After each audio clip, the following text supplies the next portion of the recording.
Welcome to Lost Relation Chronicles. You seem captivated by the beautiful woman in the stunning little black dress, flirting with that sharp young man by the fireplace. She always looked incredible, but tonight, she was pure elegance and allure. She had chosen this moment to shine, wearing a black satin bustier cocktail dress that hugged her perfectly. Matching jeweled satin pumps elevated her nearly to 6 feet.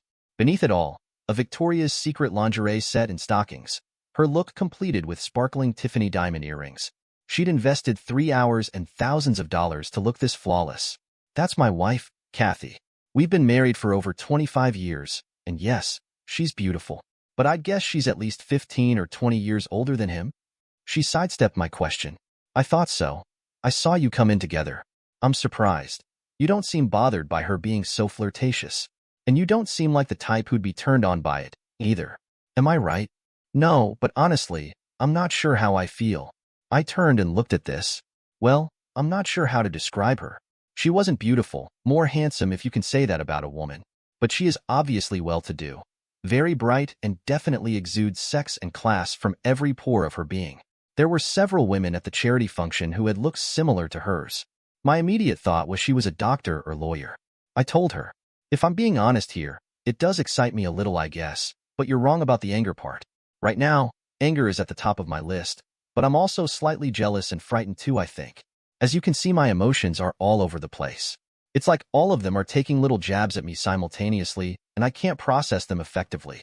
It's very disconcerting to say the least. It's been going on now for about 20 minutes. I'm trying to decide whether or not I should go over there and break it up.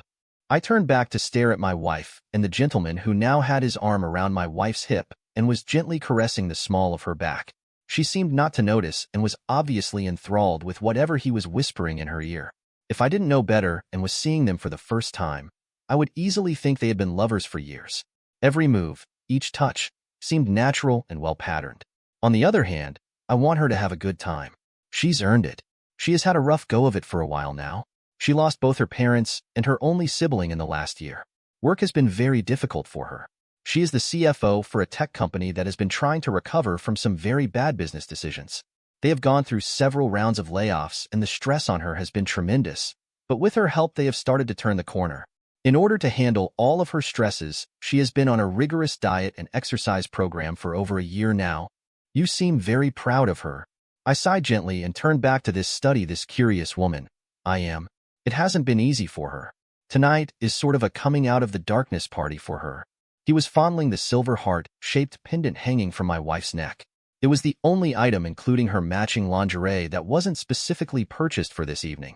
It was a locket with our pictures inside of it that I gave her on our first anniversary all those many years ago. It wasn't much, but we didn't have much then. She told me she loved it, and 24 years later, even though she could afford much better, she still wore it every chance she got. I told her she didn't need to wear it tonight, but she said it was worth more to her than the rest of her outfit, and she wouldn't dream of not wearing it. They were both saying something obviously about it as they appeared to study it. As he turned it over, feigning great interest in its simple design, he let the back of his hand gently rest on her shoulder over her gown. She responded indifferently, as if this were the most normal thing in the world. It ratcheted up my anxiety level a great deal, though. While continuing to gaze at the two lovers, I asked the woman politely, "I'm sorry I didn't get your name?" When I got no immediate response, I pivoted to look at her and saw that she was so mesmerized by what was occurring between the man and my wife that she apparently hadn't heard me. I took a moment to glance around the great room. It seemed no one but this woman and I had taken any notice of the couple that was the center of our attention. I quietly inquired as to her name again as I leaned in close to her ear. As the party had progressed and alcohol continued to flow freely, the noise level had gone up considerably. She seemed startled and broke her eye contact from them and turned to me.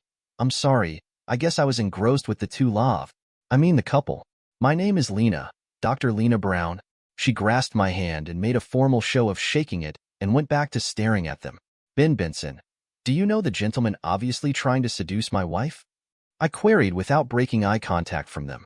"Are you certain it is he who is doing the seducing?"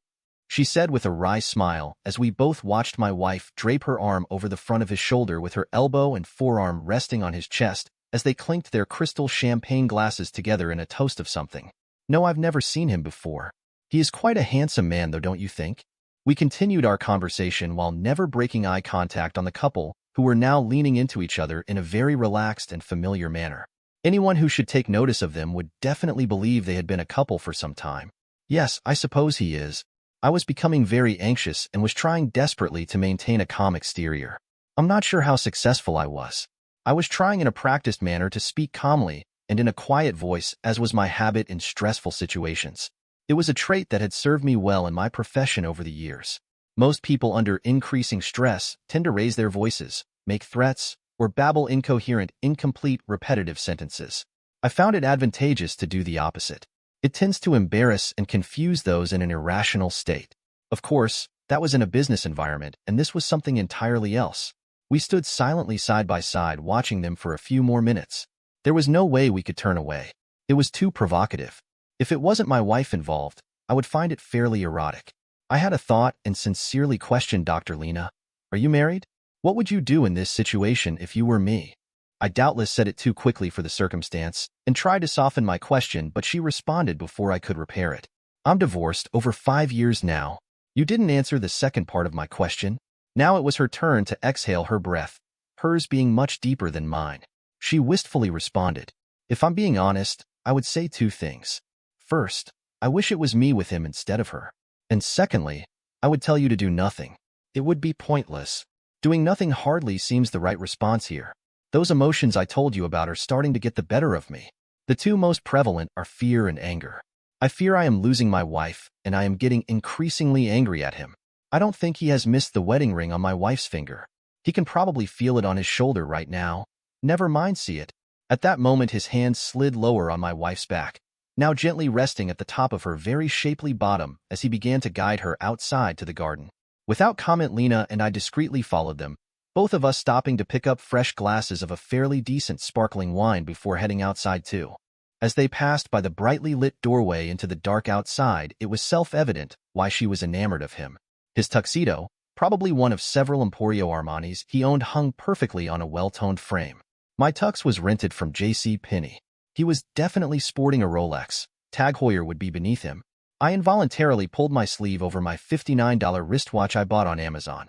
I'm betting it had the exact time on it that the man's Rolex did. He was probably 6 feet 2 inches or so without an ounce of fat anywhere. He had long, wavy, sandy-colored hair like a California surfer dude type, but his face and jaw line were tight and rugged. He looked like he just jumped out of a GQ cover photo. I felt a hand slip around my elbow and pull me in the opposite direction. Let's sit here and talk a bit, whispered Lena, and she pointed to a table out of the direct light. It was probably as discreet a location we would find with approximately 100 or so party guests milling about. I noted, though, that Mr. GQ had conducted my wife to a dark corner that offered much more privacy from the throng. When we situated ourselves at the ornamental iron cafe table, we could still maintain our view of the couple.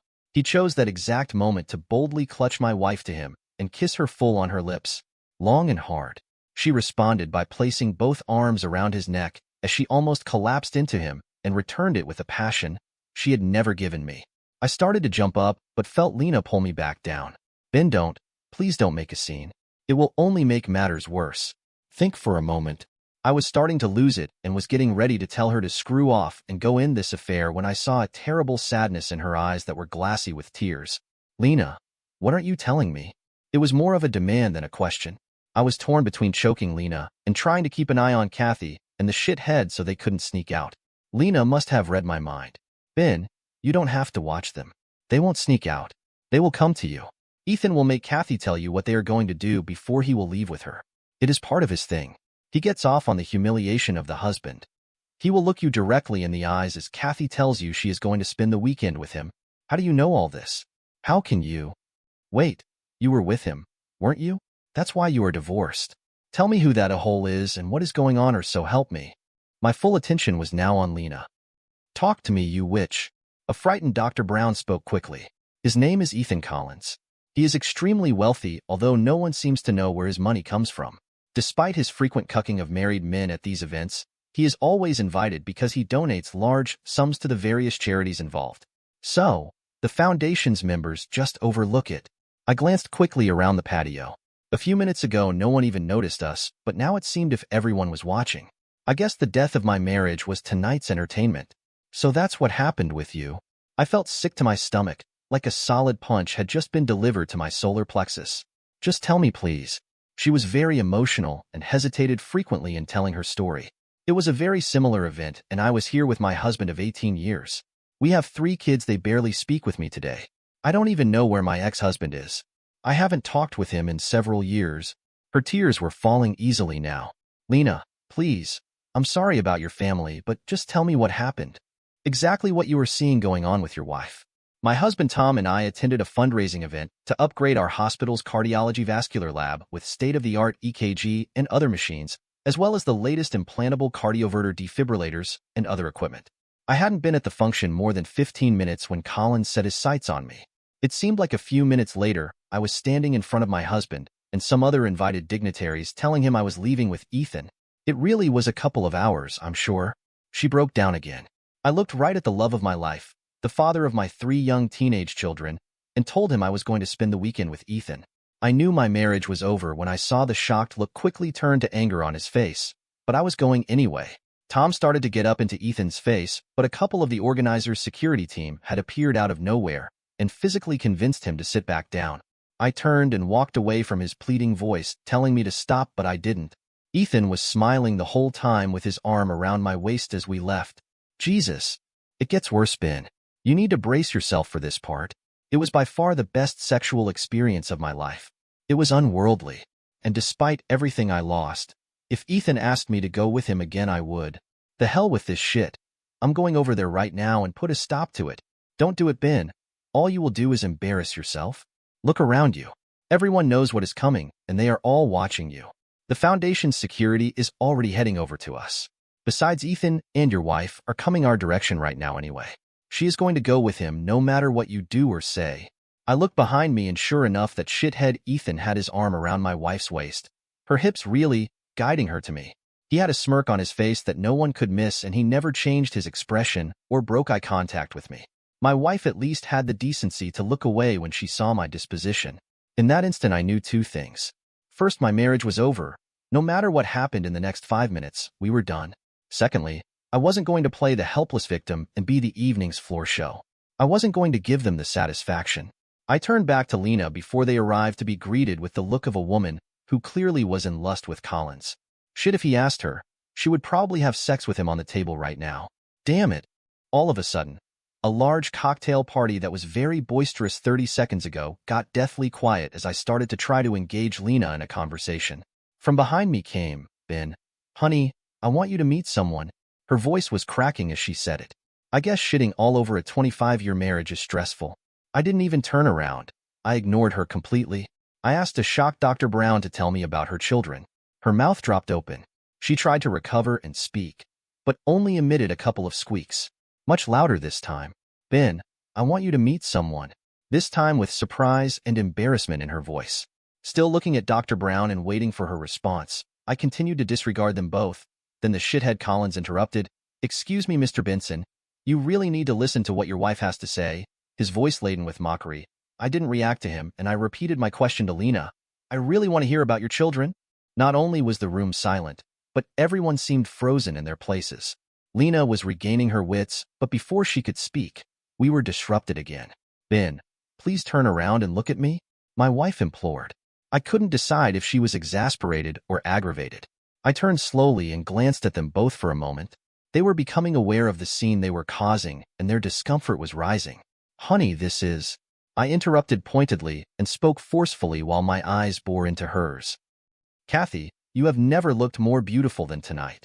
You are truly a vision. Her face lit up. She began to smile and speak, but I broke in. Goodbye, Kathy.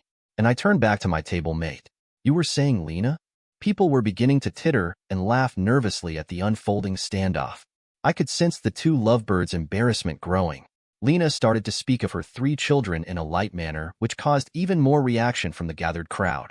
Then Collins made an almost fatal mistake. He put his hand on my shoulder and tried to pull me in his direction. Lena knew instantly what was going to happen, so trying to avoid disaster, she asked in a loud voice, Ethan, why don't you go home with me instead of her? You won't be sorry. Ethan removed his hand from my shoulder and asked politely, Do we know each other, madam? At that moment, I saw an expression of utter dejection on Lena's face. She had sacrificed her family and dignity to someone who didn't even remember her. I can't recall seeing someone in so much pain. What she had done was finally hitting home, and life was seeping out of her rapidly like air from a punctured balloon. There was something else that flitted across her face. I became genuinely concerned for her welfare. It was time to end this circus. I turned back to Kathy and Collins. "I'm sorry. I didn't realize you were still here. You may go now," and I waved them away with my hand. I always wanted to use Val Kilmer's line from Tombstone. It only took the end of my marriage to do it. I vaguely heard my wife say, "We'll talk when I get home Sunday night." They turned and left without further comment, but it was obvious that Mr. Collins was not a happy man. His perfectly structured cheekbones were beet red with embarrassment. It wasn't much, but it was a small victory. Looking around the patio, I could see that the attendees were disappointed that there wasn't more of a show. Sorry to disappoint. Maybe next time, folks. I thought to myself. The two beefy security guys gave short laughs as they turned and walked away. Lena, having somewhat recovered, offered, "She thinks you will get past this." No, she couldn't possibly. She has to know she just ended our marriage, and she is going with him anyway. You were right about everything. I felt melancholy. Thank you for trying. But I have to know, did you do that for me, or you? Neither. I tried to do it for your wife. I have lived for the past 5 years with the emotional turmoil and pain she is going to experience. Something was already dead inside of Dr. Brown, and it shook me to my core. Dr. Brown, Lena, I know what you are thinking right now. Please don't do it. It isn't worth it. What are you talking about, Ben? Don't play games with me. Look me in my eyes and tell me you aren't thinking about harming yourself. Funny, my thoughts weren't with my wife or marriage, but I was deeply troubled that Dr. Brown was possibly going to end her misery and do so tonight. She couldn't look at me. She just dropped her head and wept. "All right, Doc, you have 3 choices. You and I can sit here all night long and talk. We can go to a 24-hour coffee shop and speak there, or I can take you home. What's it going to be?" She gave a little snort. "You aren't that great a conversationalist. You may as well just take me home."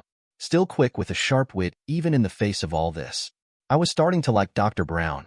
We drove the 35 minutes to her apartment in silence, each of us lost in our own thoughts. I did keep looking over at her, and even in the darkness could tell she was having bad thoughts. Most people who commit suicide don't want to die any more than anyone else. They just have acceptance that there is nothing else to live for, and their desire to stop their pain is stronger than their fear of death. And Dr. Brown, like most medical professionals, had little fear of death anyway. They saw it every day. Doctors and nurses understand that no matter how much physical or mental pain someone is in at the moment of the cessation of their life, you can observe the agonizing scars of age, disease, and pain disappear, and the deceased would have an indescribable look of peace. All the age lines and crevices of ache and suffering disappear. Their eyes, long dulled by aging, are alive and bright, and for a moment they look young again. Many who have been too long in the field and have seen too much are envious of the dying. Of course, it only lasts a moment before the physiological process of death takes over, but it is the last moment that one remembers. For medical personnel and others such as military and first responders, it must sometimes seem tempting. I had lost my wife, but I wasn't going to lose Dr. Lena Brown. The irony wasn't lost on me. When we arrived at her apartment, I escorted her to the door, took her keys from her, unlocked it, and followed her inside. "Thank you, Ben. I can get myself to bed." "What are you doing?" I was taking off my jacket and tie, followed by kicking off my shoes. "I'm not leaving you alone tonight. I will sleep here on the couch, but I am not going to leave you until I know you are going to be okay. You are too important. Don't even think about arguing." And I plopped myself down on the couch and watched her. She just stared back at me for a few moments, then without a word turned and walked into her bedroom. I looked around the apartment. It was pretty stark for a woman's home. There was not a single family photo or memory to be seen anywhere. Not a good sign. 5 minutes later, she came back out wrapped in a fluffy blue and white robe.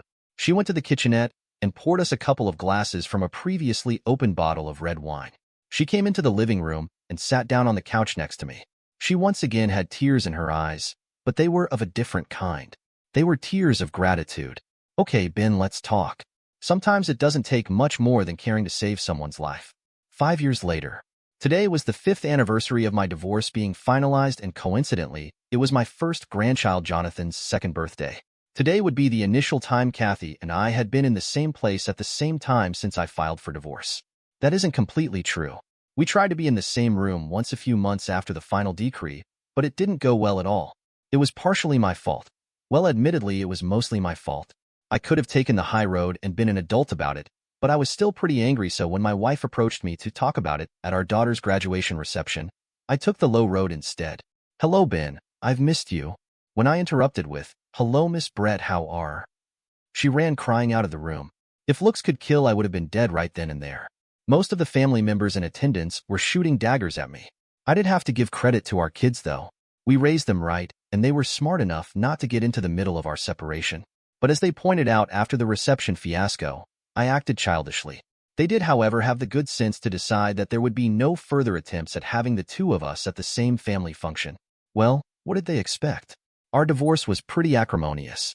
I can't take all the credit for that because even though I was angry and wanted my pound of flesh, my wife fought the divorce in every way she could, which I wasn't exactly sure how you did that in a no-fault environment. I think her strategy was to utilize every delaying tactic possible to make the divorce so expensive I would give it up. Having money, though, is one of the few downsides in a divorce. It can go on for quite a while and lawyers get paid regardless. In any case, I wasn't giving it up. But Dr. Brown had been right again. Kathy thought I would get past her little weekend fling. I wondered if she tried the same tactics during her divorce. I never asked her, though. Kathy also somehow got the family law judge to order mandatory counseling. I suppose it wasn't really mandatory, but when the judge looks at you and says, "Mr. Benson, while I can't order counseling because there are no minor children involved, are you really saying that you can't do a few weeks of counseling to try and save a 25-year relationship? What are you supposed to do?" We agreed. I mean to say the lawyers agreed on 12 sessions, but after the third one, both my wife and the assigned counselor knew it was hopeless, and we all agreed to call it off. As I remember it, my wife ran out the room crying then too. I think the consensus was reached after I said something like, "Do you really believe I am going to stay married to a bitch that wanted to introduce me to her boyfriend so she could tell me she was going to have sex with him all weekend long in the middle of a damn charity function with a couple hundred people watching?" It was an honest question, but perhaps I could have been more tactful. It did get my point across, though. I did get the last laugh, too. After her counseling gambit, I had my very eager young, heavily saddled with tuition debt lawyer amend the divorce petition to include spousal support for me. You see, my wife's total income package was more than twice mine. And after 25 years, I had the right to a portion of it. Something about, in a manner accustomed to. I didn't really need it as we were both able to provide for ourselves comfortably enough, but it was the principle of it, right? Although not nearly what I demanded, I did get a nominal amount, mostly because her legal team told her what might happen with her investments, retirement, profit sharing, etc. if we didn't have an agreement in place beforehand. She conceded to the support, and I knew it galled her because our finances were always separate. I was happy. The money I put into a savings account for any future grandchildren. But the thing I was most happy about was, as part of the final decree that we had agreed to in the settlement, she was supposed to retake her maiden name back as her legal name. I wanted to be completely done with her. I know I should have just done a simple split and moved on, but the pain and humiliation for the unmerciful way she destroyed my esteem made me feel justified. Now, 5 years later, my anger had abated, and I agreed with my son that his expectation that both his parents could act like adults at our grandchild's birthday party wasn't unreasonable. Plus, he said the entire family was fed up with having to coordinate things so the infantile exes didn't have to see each other. He was being polite, because everyone really meant it was just me that was being infantile. I was always proud of him, and I think a father is most proud of his children when he is confronted with the truth and recognizes that his child is correct and he is wrong. I don't know if the same is true for mothers. So that brings us to today, as I am standing in my son's expansive backyard, already filled with entertainment devices that number 2-year-old could possibly master. But it is an exceptionally good family yard. For some reason, it gives me feelings of hope. I have a light beer in my hand waiting for my ex to make her appearance. I had gone for a double scotch on the rocks, but my daughter-in-law gave me the stink eye, so I settled for the beer. Again, based on what was to come, it was probably a better choice. Maybe Kathy will chicken out? That's doubtful, because she has wanted to talk for years. Interestingly, I don't feel any of the anxiety and anger I've felt in the past when I thought of her. Maybe it was time. As I was reveling in the backyard's ambience, I saw her come in. She still looked beautiful. My heart didn't skip a beat or anything, but I did smile involuntarily. I quickly looked around, embarrassed to see if anyone saw my expression. She seemed a little nervous, but nevertheless made her rounds to the family and spent some time on one knee talking to the birthday boy. I couldn't tell if she had seen me yet, but I assumed not. So, I just kept to myself, staring at something resembling a jungle bin. The only thing was, it looked way too safe for a boy to be interested in playing on it. Nearing the end of my inspection, I was disappointed to conclude that there was not even one single way for a kid to injure themselves on it. I heard her voice. Hello, Ben. How have you been? I turned to her. Yes, she definitely looked good.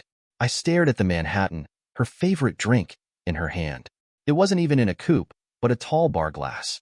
They made me get a light beer, as I lifted my bottle into her field of vision. Oh well, I sighed. I've been good, Kathy.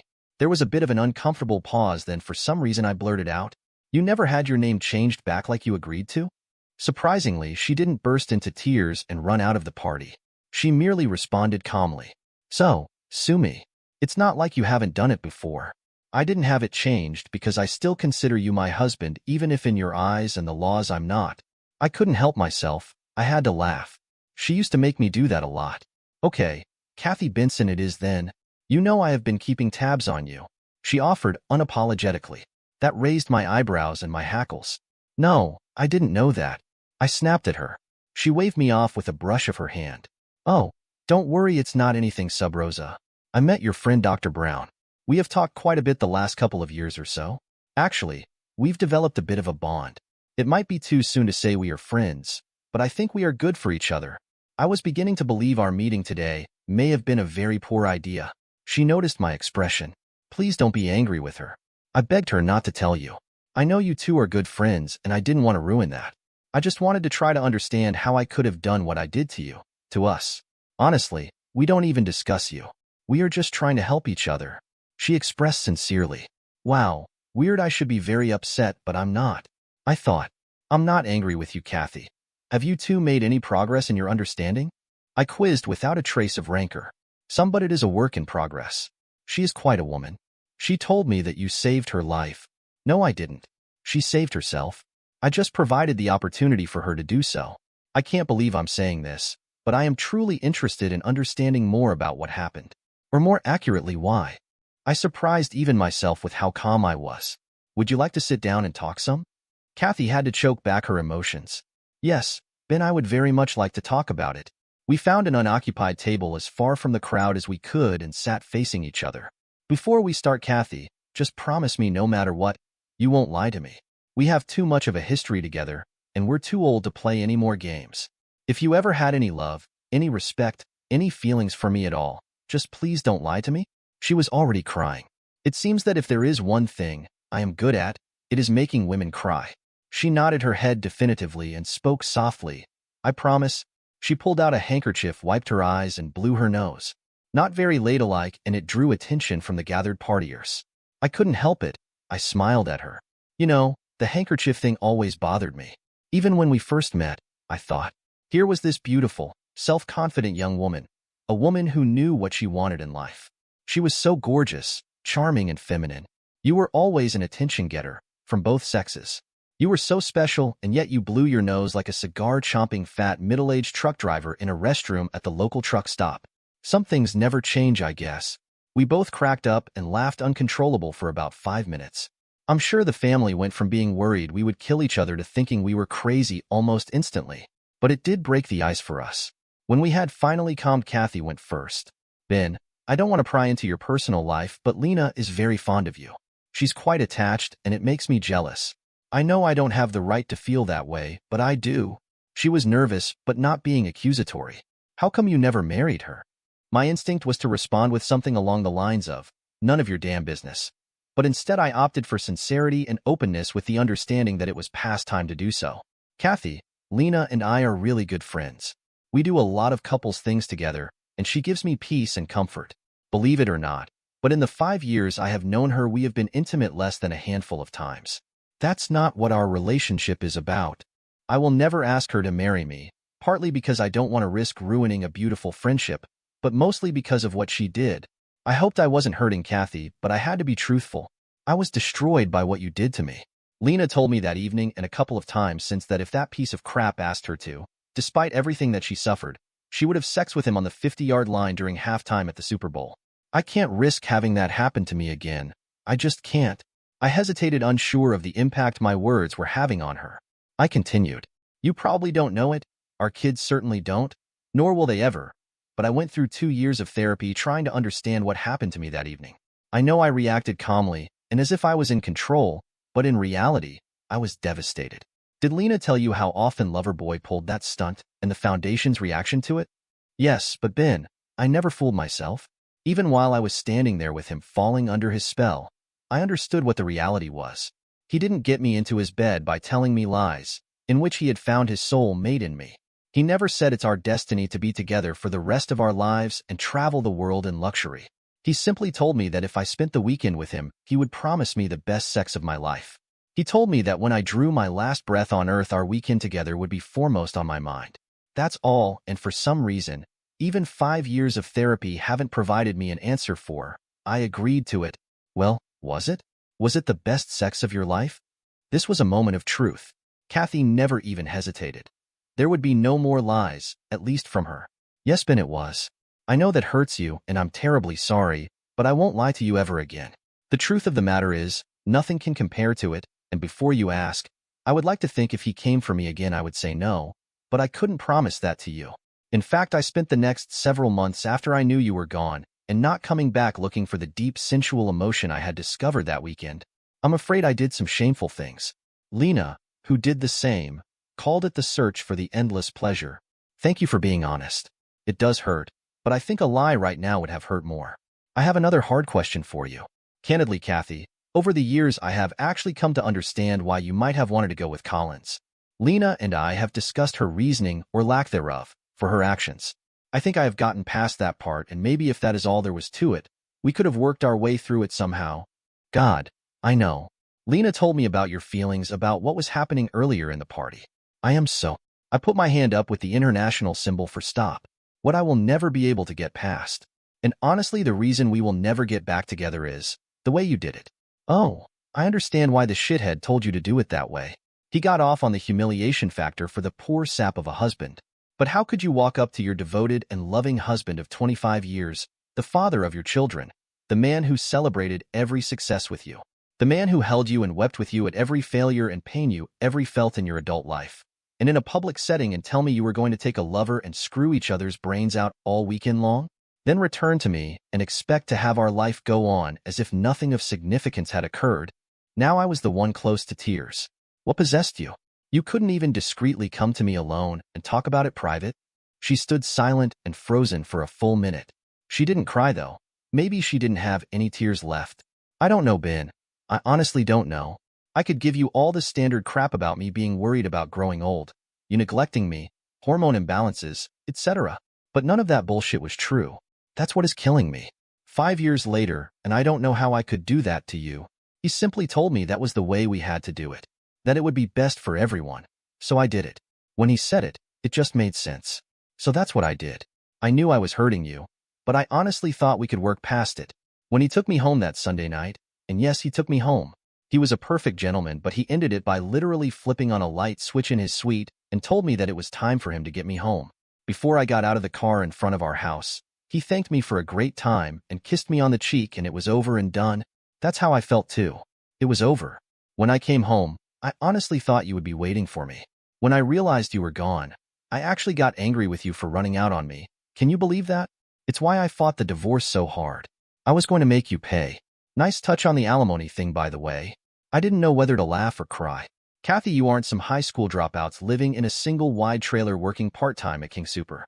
You have an advanced finance degree and practically run a Fortune 500 company, for Christ's sake. She didn't answer. There was no fight left in her. She was exposed, no part of her hidden from me. I have never seen her look so vulnerable.